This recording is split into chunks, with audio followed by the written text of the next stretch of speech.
Welcome everybody. Sorry for the mix-up earlier, but here we are. My name is Actitect, and we're gonna do a talk today about triggering techniques. Yes. Triggering. We're gonna do triggering. I hope my mic is good and you're all hearing me correctly.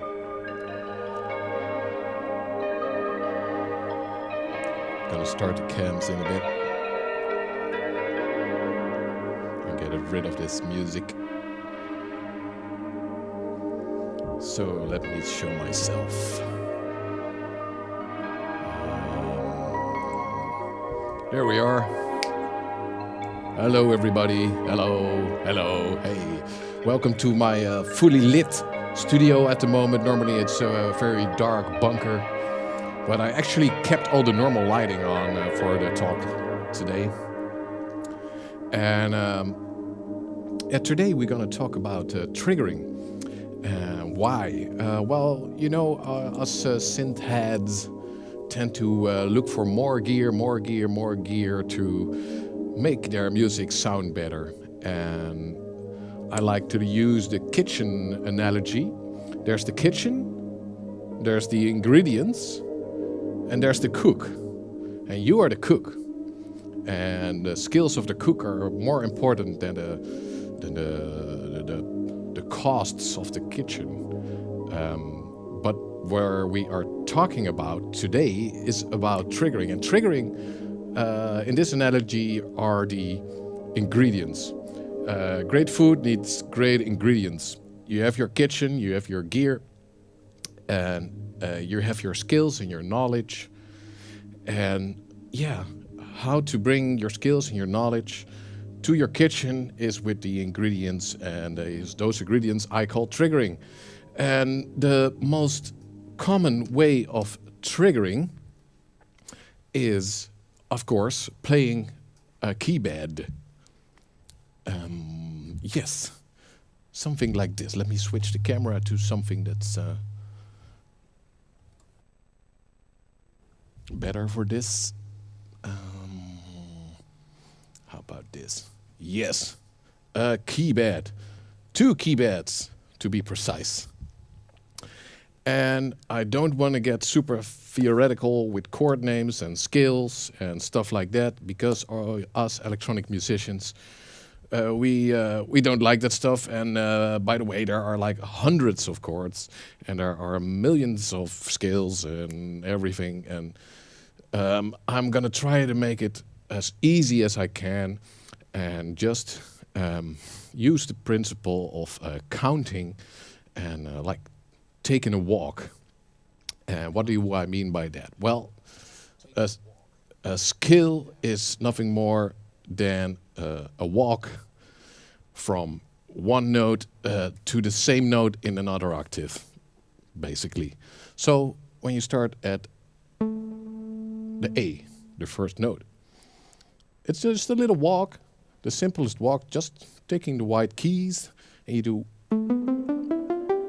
hey, we have an A minor chord scale. But I'm going to stop using the name, so this was the only name I'm using right now. So, especially with A as a root note or a bass, this is a very useful, simple scale, but you can use the same notes with a different bass note and make it a totally different scale. Just move it up one beat, one step.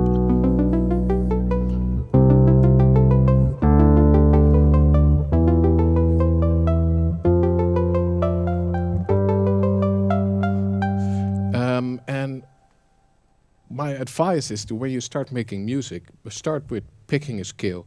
And don't pick a scale by jumping into books and reading and going through all the names and stuff. But just sit behind your keyboard, take a walk from one key to the other, and decide which path you like most. So in this case, we're going to keep it simple. Gonna keep using white keys.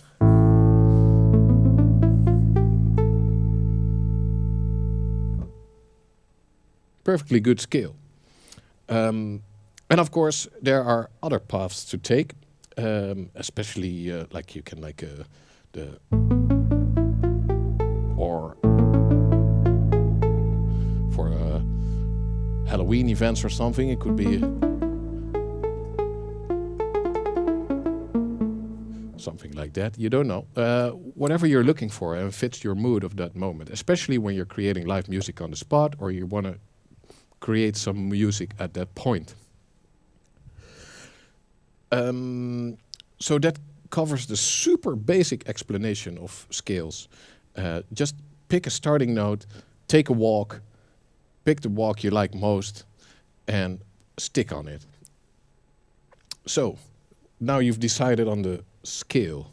I'm gonna do the easiest one for the purposes of keeping this easy. And now you want some chords in this scale. You're gonna keep the bass note as at A.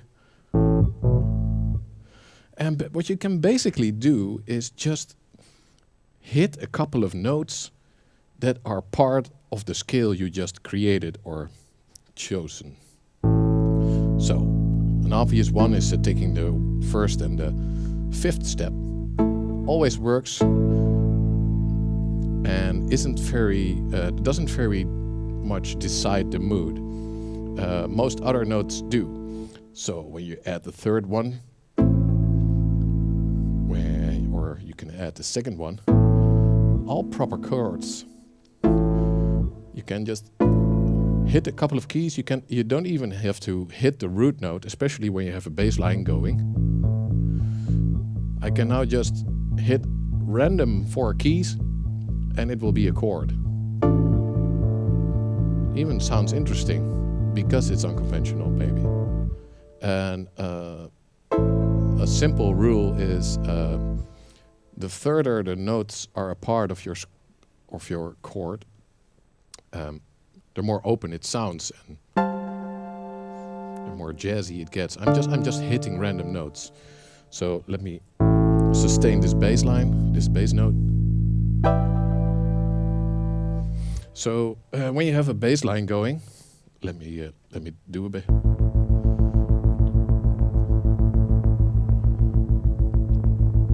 And let's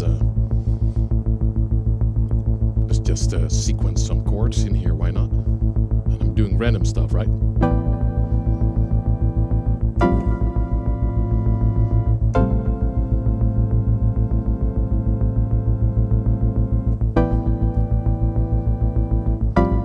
No knowledge at all, just hitting random notes.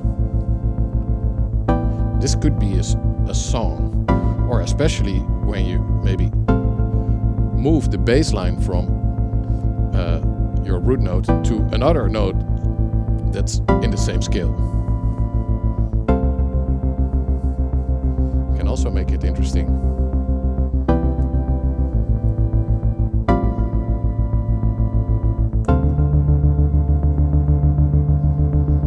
Again, I'm just doing random stuff.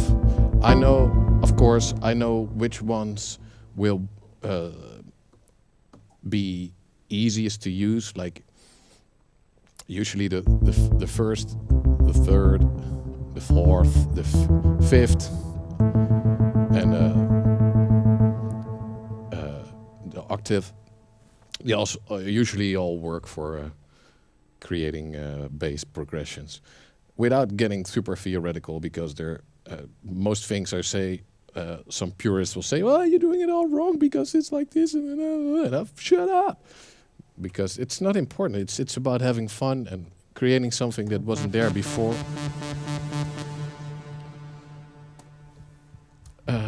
Let me look at the chat for a while. Anyone? What are those black things? I have no idea, Litway. So that's just a super basic way of looking into picking your chords and triggering and putting your ingredients to your kitchen. Because I think the best way to make your synthesizer sound better is just picking the right notes.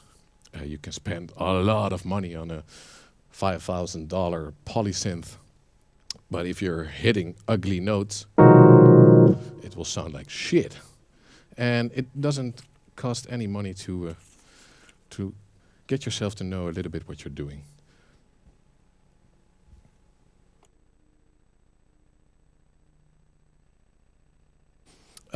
So let me do some more chords. Some chords are, there's some nice tricks, and some chords are very effective, and I want to focus on chords that work well for electronic music, I think. There are some chords that don't necessarily work well for electronic music, but are used heavily in other styles like jazz and blues or something. Like this major 7th chord. I don't like this in electronic music somehow. It somehow doesn't fit with synthesizers. That's what I think. So I'm going to focus on the things I think sound well, like the simple minor, adding the second note, or adding the second note an octave higher, making it adding the 9th note basically. Works very well, I think. Or adding a 6th. And one of my current favorites is a chord that doesn't really even have a proper name. And there is an it's just four steps and another 4 steps. It's a 1-4-7 chord, you could call it.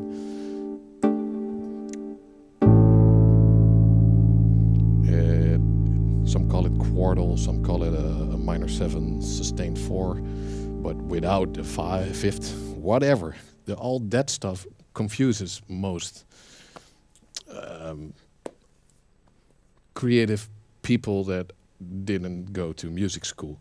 So just pick the first note, the 4th, and the 7th.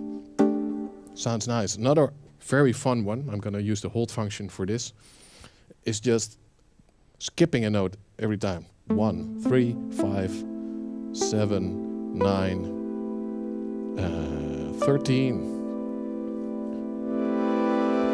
You can see by the lights.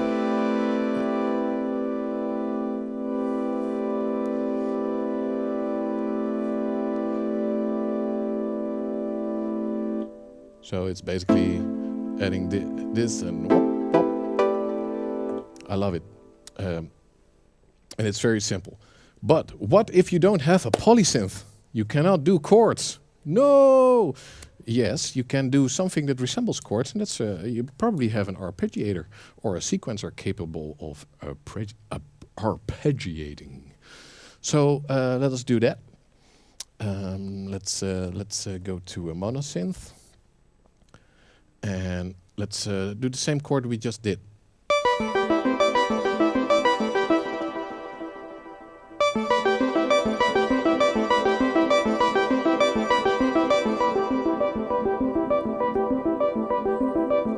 Sounds pretty all right. And the same thing here.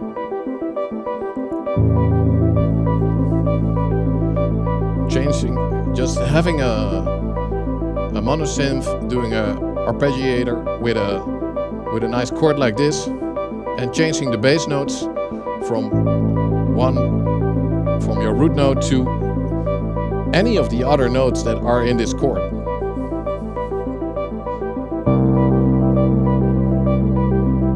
So the arpeggio stays the same.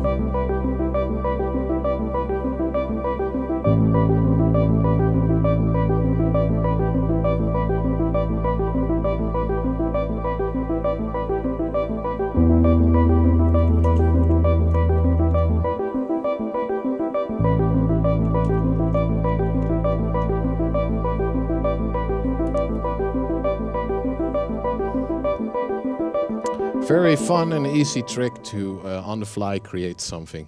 And yeah, of course you can do that with all kinds of chords. You see now I'm using the 1, 2, 3 and the 5.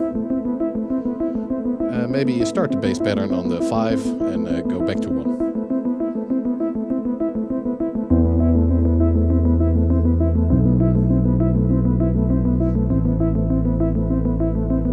It's so easy if you look at it like this.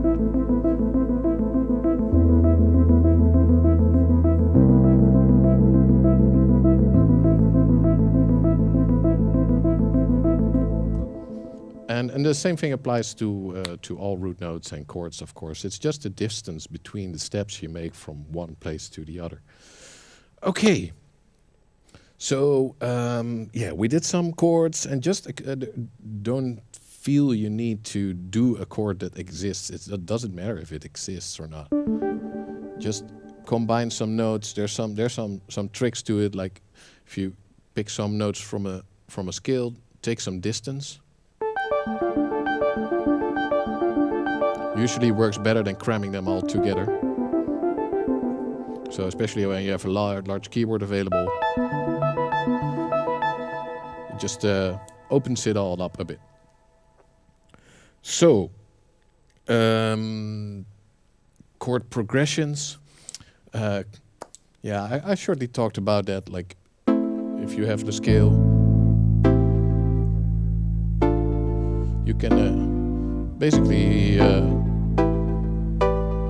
use chords that are all in the same scale, just hitting some notes.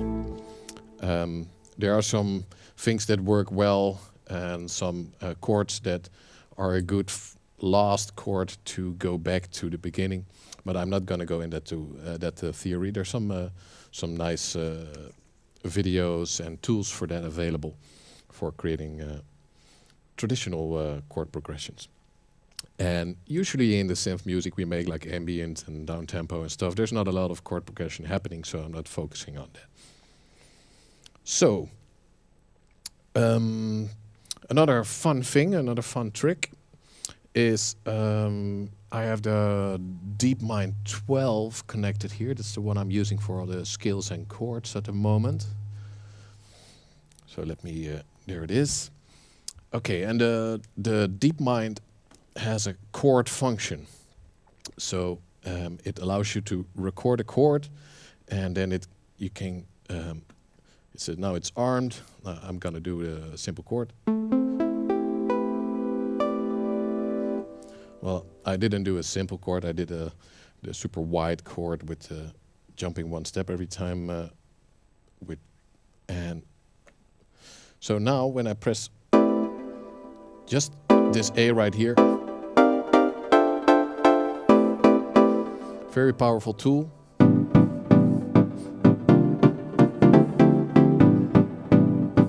It instantly get this classic house sound. That's because in the early house days, they used to have just a sample in the sampler, which basically was an orchestral hit or a sampled chord, and they used those to create melodies, and that created that sound.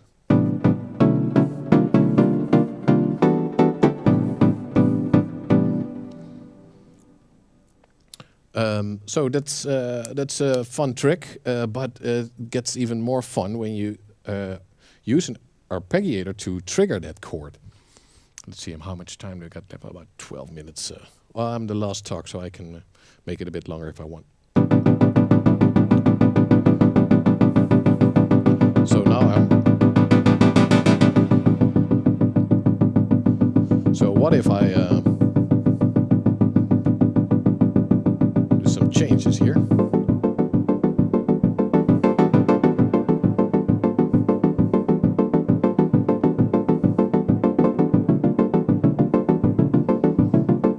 Stuff like that can be interesting.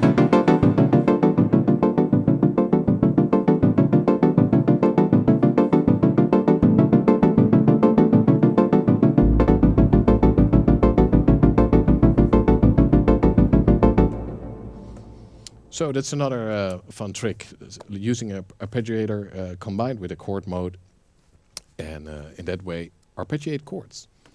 Some synths have chord modes, usually only polysynths or paraphonic synthesizers. Another fun thing is arpeggiating arpeggiators. So the DeepMind 12 also has an arpeggiator. Or let's first do sequencing an arpeggiator. let's see, what do we have here? So we're now listening to the arpeggiator of the DeepMind 12, and I'm sending it a simple A minor chord. So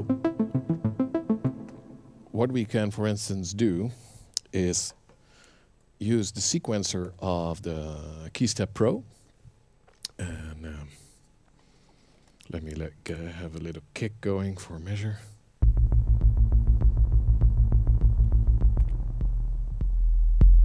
Well, that's not a little kick, but hey.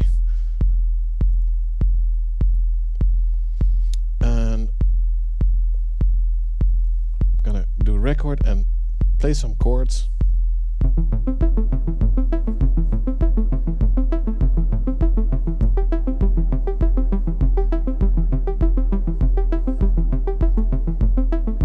So what I did now, I just played some simple chords into the sequencer on a 64-step pattern, and the DeepMind is arpeggiating it.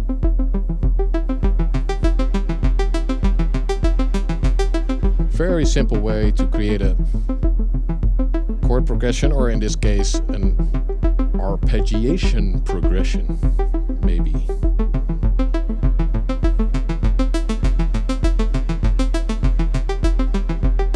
Also gives you the opportunity to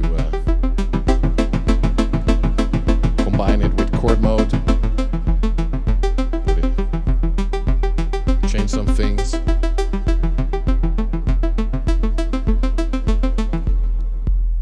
Okay, so that's sequencing an arpeggiator. You can also arpeggiate an arpeggiator. What? Yes, that's possible. So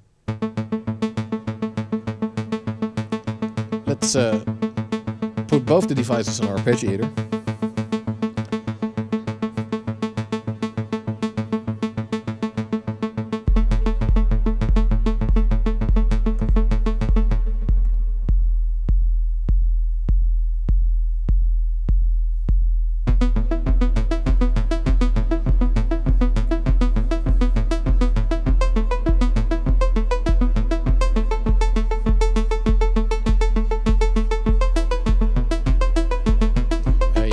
Really interesting, surprising results by, so now the nodes of one arpeggiator is triggering the other arpeggiator, and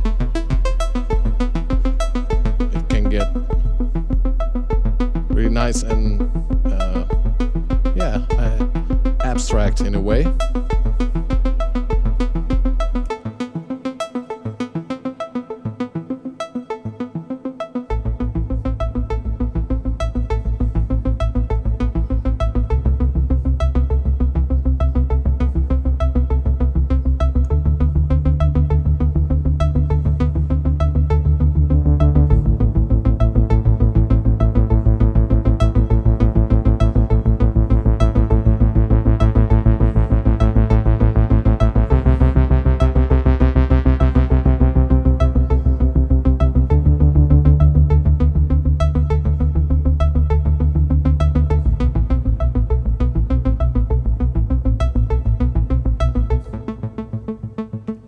So without putting too much thought in it, I've created something that doesn't sound cheesy or rudimental or something, but just by combining some techniques that have the abilities to surprise you. And I really like to do stuff like that on the spot. Sometimes it's unpleasantly surprising, but most of the time it's surprising. You just have to enable yourself to do it. Sometimes you don't feel like doing it because you're a bit insecure or whatever, and then it helps to try some of that stuff out when you're not streaming, and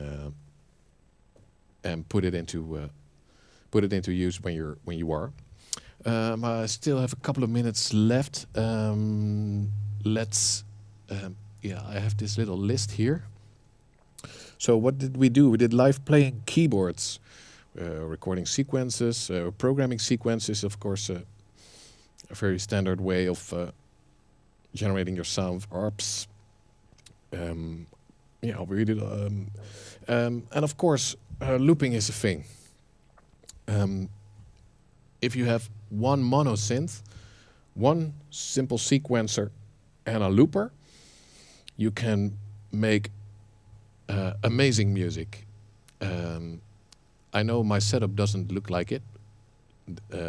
I'm probably not the right person to promote less is more, but technically it's a very good way of creating very rich music with simple stuff, because you can just keep on layering, change the patch of the same synth, and yeah, that way stack your music together. And yeah, you can expand with using pedals connected to your looper, and change the synth that is currently running but not recorded. So that way you can, especially combining the techniques that I talked about, like live playing, sequencing, arpeggiating, chord mode, arpeggiating chord mode. If in any layer you are using a different technique, you get a lot richer sound, because yeah, you're using a lot of different ingredients and a lot of preparation techniques.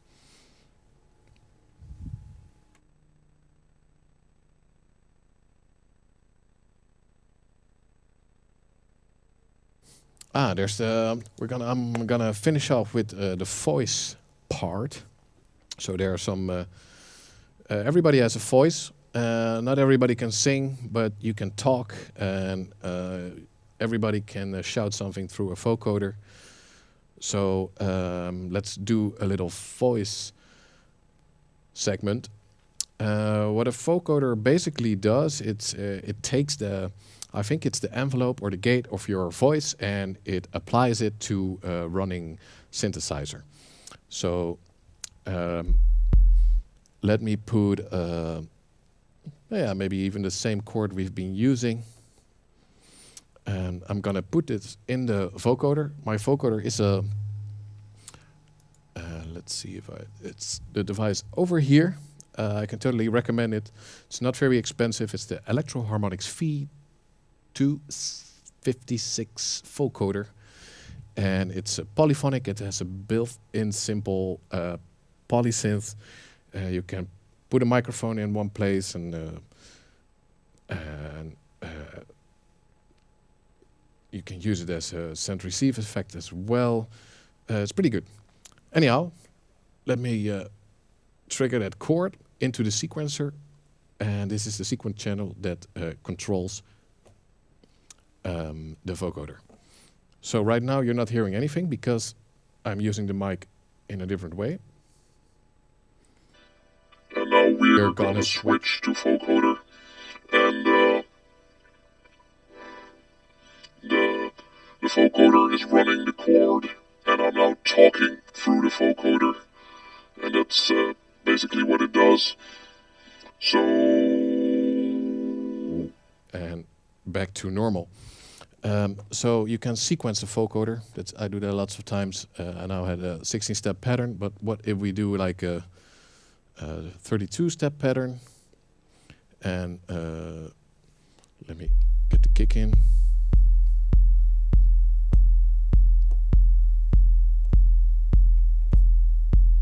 So I now entered 3 chords into the vocoder sequencer. And let's get back to the sequence. Hello everybody, this is a chord progression in a vocoder. And I'm talking, but it's also very interesting to send something else to a vocoder. I'm not going to answer that, Litwi, because I don't know what that means. So that's a vocoder. You can also send like a drum beat through a vocoder and have it use the envelope of the drum sounds to trigger the built-in synthesizer. Bubble is talking about a kazoo, but I've been doing some playing what's it called? Melodica through a vocoder. Can be interesting.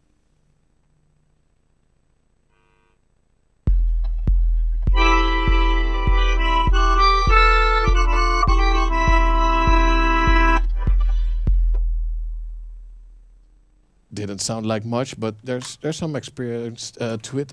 For instance, or like analog percussion or something. Let me see if I can grab that thing.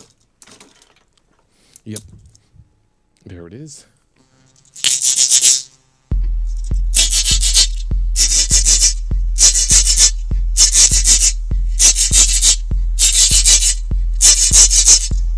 Just an example of the versatility of this triggering technique, the vocoder. It's a lot more than a simple voice effect. It's a principle.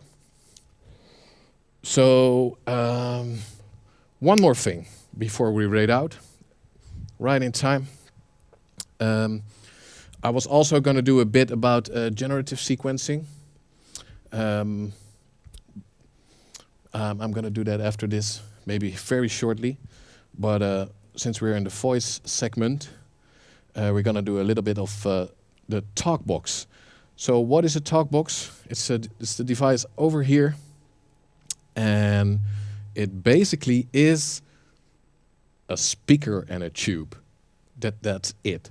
It's a speaker that instead of a conus, it has this hose, and it sends the music through the hose. That's it. It's no fancy effect or anything. It's just a speaker. Usually with some tone controls or whatever, but it's a speaker. Nothing more than that. And I now have it connected to this Korg Monologue. I don't know if you're getting that. Let's see. And the idea is you use the shape of your mouth as a filter, if you will. As a way to bend the sound that comes out of the synthesizer.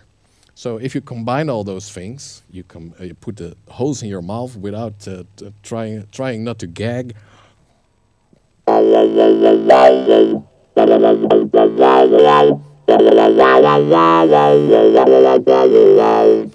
And if you're a bit good at it, you can even make synthesized words like that.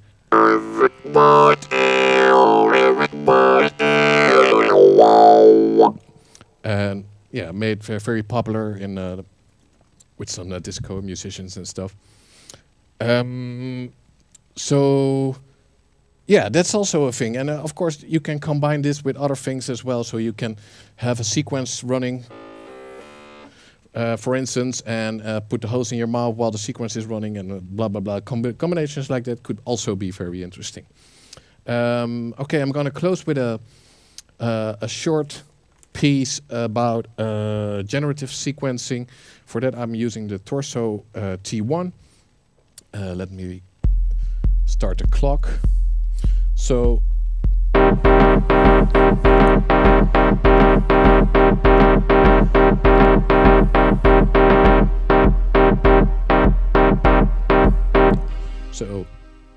that is this sequencer generating notes based on an algorithm, and you can use all these dials. Let me see if I can get a better view. How about this and then that camera? Yeah, that's better. So Torso T1, you can see here. Let's see if the lights don't really show well on the camera. But I got an 8-step pattern, and by using this knob, for instance,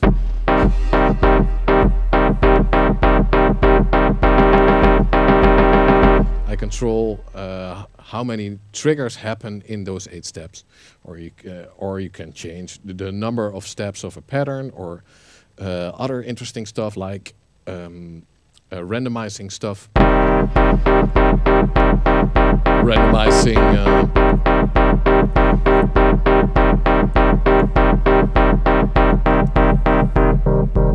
randomizing velocity, randomizing accents, randomizing voicing.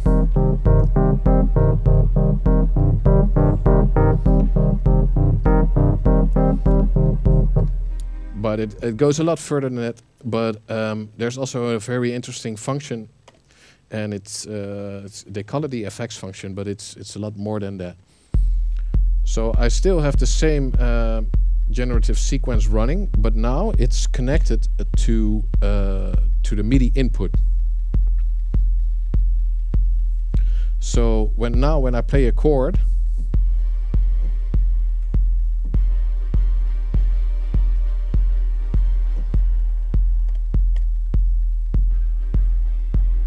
I don't know why it's that soft. Maybe it's the velocity thing.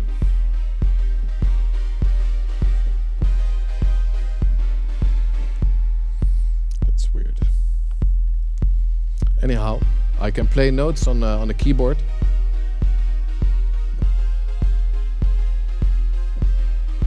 and whatever note I play is going to be the input note of the generative sequencer. So you now have a combination of live playing and generative sequencing. And I usually do another layer to that, and I record the stuff I play live on this keyboard, and it gets sent through a generative sequencer, and in its turn this generative sequencer also gets sent to the black box MIDI, and in the black box I can record the sequences I've played, so the MIDI stuff. So it's 3 layers, but you can get really, really complicated and interesting stuff like that. But that's a totally different talk. And I'd like to close with this. And we are there any questions in chat, everybody? I hope you enjoyed this talk. If you have any questions, and if you're new to this stream or to this event, this is GSG Talks. We do 3 days of talks about synthesizers, gear, making music, anything really. And this was the last one of today. But after this, we're gonna go to an amazing event called GSG Club with Datalek starting it up. Probably already started. And myself in an hour or so, 45 minutes maybe. I actually should start at was going to start at 12, so I have like 23 minutes to convert this presentation rig to some sort of techno creation bunker. I hope, yeah, it's gonna take some work. So I think that was it. 2 more days of GSG Talk and GSG Club in a bit, and I hope you guys all enjoy. I assume Datalek is live, so maybe somebody can check. I'm gonna start a raid. If it's not live, please let me know. So thanks everybody. I hope you learned something. If not, I hope it was enjoyable at least. And I'll be back with another talk on Sunday. And that one is going to be about graphic design and layout applied to stream graphics, OBS and scenes. Still, yeah. Still have to do a lot of prep for that. But thank you for your attention, and have a good night. Have a great weekend. And synth on!